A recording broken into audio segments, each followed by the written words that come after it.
Hello. I helped to establish the Golden Han Moon, but stuff still happened. So what's up? Dear listener, let's chat. I have some things I want to talk to you about. I want to talk about sort of what's on my mind with regards to the future of this show and the future of life here in the States. So look, the big beautiful bill has been signed into law, and among its near 1,000 pages of legislation are massive cuts to healthcare coverage for people, increases to student loan payments, and reductions in investments in climate change initiatives. It also about 10x's ICE's budget. ICE is the immigration enforcement agency in the States that is disappearing people off the streets, wearing masks, not identifying themselves. That good stuff. You know, that healthy, stable living stuff. What are my thoughts on this? Where do I stand? I don't intend to relitigate this whole thing. I've talked extensively about this bill, and it's now passed, so what's the fucking point? Instead, I want to talk about where things are and how I see them and what I'm going to do. I'm just going to be clear. Things aren't good. They haven't been good. They're not going to become good anytime soon. It's just not going to happen. I've been doing this for years, and I've covered multiple administrations from both Democrat and Republican. I've covered Biden's complete inability to protect the most vulnerable people in this country, and I've covered Trump actively trying to go after the most vulnerable people in this country. Not to mention the continued unfettering support for Israel as they slaughter tens of thousands of people, most of whom are children. I have come up on some app for years now talking about the number of child deaths today. And I'm not about to stop speaking up about injustice and major issues in the world. I feel it's important to use my platform to do that. And I've never shied away from talking about political and difficult topics like war, genocide, all that stuff. I feel, though, that it has become the vast majority of my focus, and I want to temper that. Is it bad to focus on? Not really. It's important for people to know about these issues, and I do wish that more people were more politically active and more just understanding of how our country works. But I can only come up on here and tell you that everything is terrible so many times before it really starts to just suck. Here's the plan. I'm going to rebalance the types of topics that I'm focusing on and try to focus on fewer overall stories with more general information. Now, this episode in particular, after this segment, still has a lot of my usual stuff, but just understand that my focus is going to be on highlighting both the good and the troublesome. Because things are really, really bad. They're going to stay really bad. And I'm not going to be able to cover every piece of bad thing with which to inform you about everything that's going on that you need to be aware of. I simply cannot do that, and that's not my goal here. But I can make sure to lend a voice to situations that I think are important to be talked about, and otherwise use my time and energy here to focus on what I believe is my purpose on this planet, which is to increase the number of smiles in the world. And to that end, I just want to call out, there's a lot more that I'm doing outside of just Stuff Keeps Happening. I'm also designing and building a tabletop role-playing game called Proscenium. I stream multiple times a week. I have a large online community called the Astral Campgrounds that just has a lot of cool shit inside of it. I'm gonna make a whole video on that later, but I've got a lot on my plate, and I just want to make sure that I'm doing the best I can with each of these things. And so we're gonna have some new sections. We're gonna have stateside, elsewhere, science, tech, gaming, the other stuff, you know, whatnot. But I'm just going to limit myself to a few things from the States, a few things elsewhere, and let's get on to the good stuff. Unfortunately, there's a lot of not good stuff still, so let's get to that. Here we go. Moving on. Thanks for being here. Stateside. Sudden rapid flooding in Texas has claimed more than 80 lives, at least 20 of which were young girls who were at an all-girls summer camp. Catastrophic rain northwest of San Antonio caused rivers to flood at unprecedented levels. I'm talking like nearly 30 feet in less than an hour. I want to start off by saying that there are relief efforts going on. FEMA is there, and there's local authorities working on trying to actually get people safe, but of course, there's a lot of rhetoric around what the fuck happened here and how did it happen. Local officials in Texas first were blaming each other, then they were blaming the National Weather Service and NOAA. It's been a lot of finger pointing. Whereas critics of Trump are saying that his cuts to the National Weather Service and NOAA recently set us up for this. I want to talk about what seems to have actually happened here and whether or not it is Trump's fault, which my answer is not really, but yeah. But kind of. So look, Trump definitely did make cuts to the NWS, NOAA, and that did lead to vacancies, key vacancies, that may have played a huge part here, and I'll get to that in a second. But at the same time, meteorologists have come out saying, stop bashing the ability of the NWS and NOAA because given what they had to work with, they did everything right. Warnings were sent out. There was expected flooding multiple days prior. There was flood warnings hours prior, and then multiple loss of life and damage to property warnings that went out throughout the night. While officials are complaining about like, oh, well, I got the alert, but they said it was only going to flood 7 feet, not this much. Like, that's not an excuse. Oh, I got the alert, but it didn't seem like it was going to be a big deal, despite that it said life-threatening. So there's a lot at play here. There's the reduction in staff that did have a key position in the regional office of the National Weather Service removed. It was the person who was going to be the one that coordinates with emergency services. Seems like an important person to have. So while they had the information and warnings were issued, even if the information wasn't as catastrophic as they originally put out, they did put out those warnings. It just didn't get to officials who would then take action. Because the NWS is not an evacuation agency.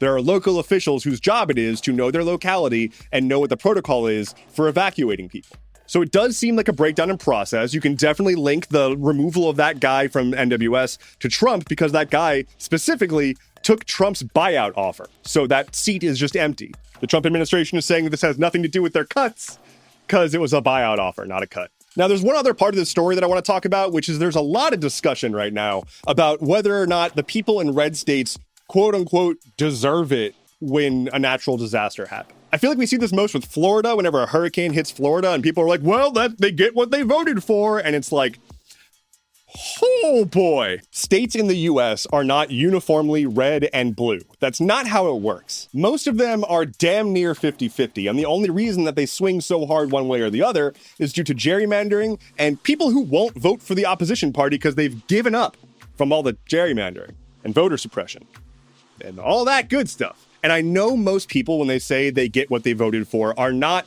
trying to imply that they want everyone in that state, regardless of who they voted for, age, voting eligibility, any of that stuff, to die. I know that people aren't flatly saying that. But a lot of people don't think deeper on these kinds of things. The damage that line of thinking does is irreparable because there are people who are fighting for the same things that you want in the places that you're complaining about.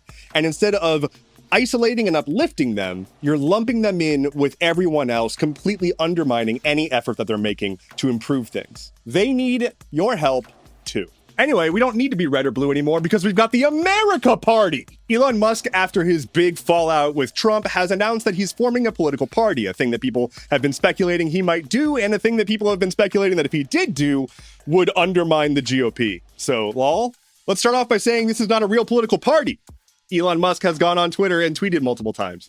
That doesn't establish a political party. Could it be a thing? Maybe. I don't know. But he says that it wants to be a party for the middle, which is concerning because this is a guy that went on stage and did a Nazi salute twice. Elon Musk doesn't know shit about fuck. He doesn't know what he's doing. He's starting this party because he's claiming that he was betrayed by the Republicans who said he was going to go do Doge cuts, and then they passed this bill that did a lot of spending, which is wild. Because if he's being honest about his reasoning, which I'm certain he's not, then his claim is that he really thought he was doing something at Doge and never once caught wind of anything that implied Republicans would absolutely do this thing that they were loudly saying that they were going to do the whole time. Like, you don't get to be a political insider and then claim that you are a political outsider. And if you were blindsided by that, then you are not fit to run a political party.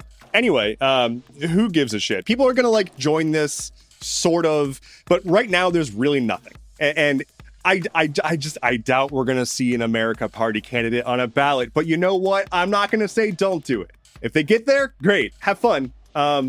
Literally can't imagine what you would stand for. There's not really room for another conservative party in the US. I don't know where they're going to go. But I know where I'm not going to go. Akon City. Several years ago, music icon Akon, that's fun to say, announced that he was going to build a futuristic city in Senegal. He also announced that it was going to be powered by a cryptocurrency of his own design called Acoin. This is a real thing, and it's not even the only crypto-powered private government municipality thing that was proposed around that era. Anyway, it's not happening. It's not happening. There's a parcel of land in Senegal that Akon did want to turn into a city, and they built part of a welcome center. And that's it. It's been several years. There's no roads. There's literally nothing. And so the government of Senegal was like, yeah, no, this is done. Shit's cooked. They said that they're going to work with him on a, quote, more realistic path towards something being built. So apologies to anyone out there who was hoarding a coin. I know this is probably a very difficult time for you. You probably have a lot of difficult times if you were hoarding a coin. A content warning for this next section, I will be non-graphically discussing rape, including the rape of children. The Democratic Republic of Congo is experiencing an HIV crisis among its decades-long conflicts in the region. Some background, Democratic Republic of Congo, different from the Republic of Congo. Start there. The DRC has an unconscionable amount of valuable minerals. And essentially, it is a battle royale from local, foreign, private, and public groups to try to get that cash. All at the expense of the Congolese people who have been displaced around the world due to this conflict. Some groups are looking to establish better sovereign security, but it's been a mess for so fucking long. China, for example, has a massive industry that depends on buying cobalt and other minerals from brokers who are extracting it from the DRC. Now, China is not the only country doing this. And as I said, it's not even just the public sector. There are private contractors who are making bank off of this folderol. Now, the HIV crisis comes in because some of the groups in the DRC use rape as a weapon of war. This is especially prevalent with one militia called M23, who has caused a massive spike in reported rapes, and I can't even imagine what unreported stats are like. They do this to inflict trauma on populations, to destabilize populations, and because war. And because of this, HIV spreads like wildfire. In some regions, the rate of infection can be as high as 3.5%. Now, the US used to help out a little bit by offering medicine and rape kits and stuff like that. And then Musk, Trump, Vance, and Marco Rubio shut down USAID, and all of that helped. So while there is a rising spike of HIV among women who are being left with nothing, there's also no longer medicine for them. All because some affluent rich guys in the US decided that struggling people in the midst of conflict don't deserve medicine. Because reasons. Gotta save that money. That's why we passed the big beautiful bill with all of its tax breaks and added a bunch of money to the deficit. But we saved money by getting rid of the life-saving HIV stuff, you know? We are a moral good. Anyway, viruses don't respect political boundaries. It is legitimately good for the entire fucking planet for everyone to work together to improve global health. I feel like that shouldn't be controversial. Do you want to be rich, like filthy rich, like fuck off rich? Just go work for Meta as like an AI expert. Meta/Facebook/Zuckerberg are trying to hire more AI talent, going as far as to poach people from other AI companies like OpenAI. And for those people, there's been reports of signing bonuses up to a value of $100 million for a single hire. They have the money. They have the resources to offer a $100 million signing bonus to multiple people on a whim, just to poach them. Just to get those people specifically. And of course, OpenAI is not happy about this. They're like, people poaching our people. I wanna talk for a real quick second about money in the tech industry. For those who aren't aware, I spent the majority of my life in tech. I worked in tech in big places, small places, places you've heard of, places you haven't. There is so much money floating around these spaces. It is unimaginable. You cannot comprehend the amount of money that these venture capital firms or just tech oligarchs have to throw around at things. Dumping multiple billions of dollars into a project that most likely will fail is the norm. Billions. With a B. So whenever these AI companies bitch and moan about how they can't pay artists because then they wouldn't have a business model, or when you've got a company like Facebook saying they can't do real content moderation because it just costs too much money. $100 million for a single guy. That's all I got to say about that. Anyway, let's talk about robo-taxis in Austin. So Tesla has recently started a pilot program of their robo-taxis in Austin, Texas. And let me be clear, this is a thing that Tesla has been advertising as like a pivot point in their company. While other EV manufacturers have caught up and surpassed Tesla in a lot of ways, Tesla still has just a ton of hype around them, and they need to stick a landing to not lose all that hype, so they've been talking about how they're going to pivot into being a robotaxi company, and that'll be their big cash cow in the future. Except other companies have already started the robotaxi thing with more success, and this pilot program is not exactly instilling joy. The pilot is limited only to a handful of people who mostly follow Musk on Twitter, and they can buy a ride for, I shit you not, $4.20. When they get picked up by their robotaxi, there is a Tesla employee in the front passenger seat. They've got a stop button, like one of the like a driving instructor. Anyway, it's only available in a very, very limited part of Austin and has been breaking traffic rules left and right. A couple of the taxis have bumped into parked cars. One taxi just stopped in the middle of an intersection and was like, here you go. You've arrived. It's generally just messy and silly and obviously not ready for even testing at this scale. And a lot of people will say like, oh, well, they need to be able to test it so they can improve it. Like, do they? Do they need to test it in a live functioning city, or is that a marketing tactic? They build entire simulated cities for like training cops and firefighters. So long story short, don't get in one of those. Anyway, let's talk about the revenge of the glizzies. This past some days ago, it was 4th of July, which is a day in the United States marked with celebrations and eating too many hot dogs. And then we blow shit up the American way. And conveniently around this time, as everybody was buying and eating too many hot dogs, some reporting came out about how hot dogs kill you. They cause cancer, some shit like that. Basically, there was a research paper that aggregated a bunch of data from other research that found that processed meat has contributing factors to, like, cancer. Things that we basically already knew.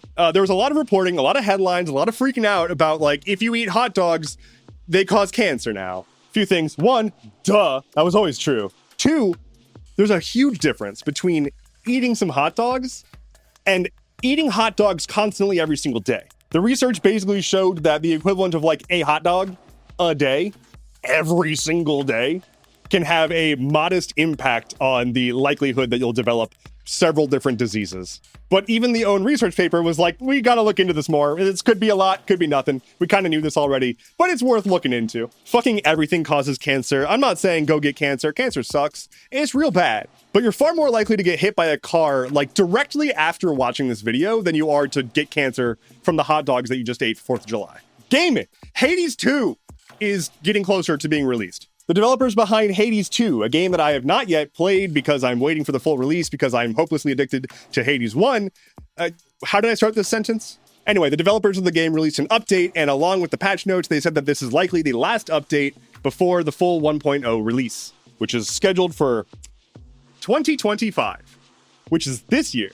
But while we wait on that, let's talk about that thug life. Tony Hawk Pro Skater 3 and 4 Remake is coming out in less than a week. And with that, there was an interview that Polygon did with Tony Hawk where they're like, hey, you want to remake the Tony Hawk Underground games? Now, real talk. Your boy is a thug. I played so much Tony Hawk's Underground 1 and 2. I also played an assload of American Wasteland, which was mid. It was good in its own way.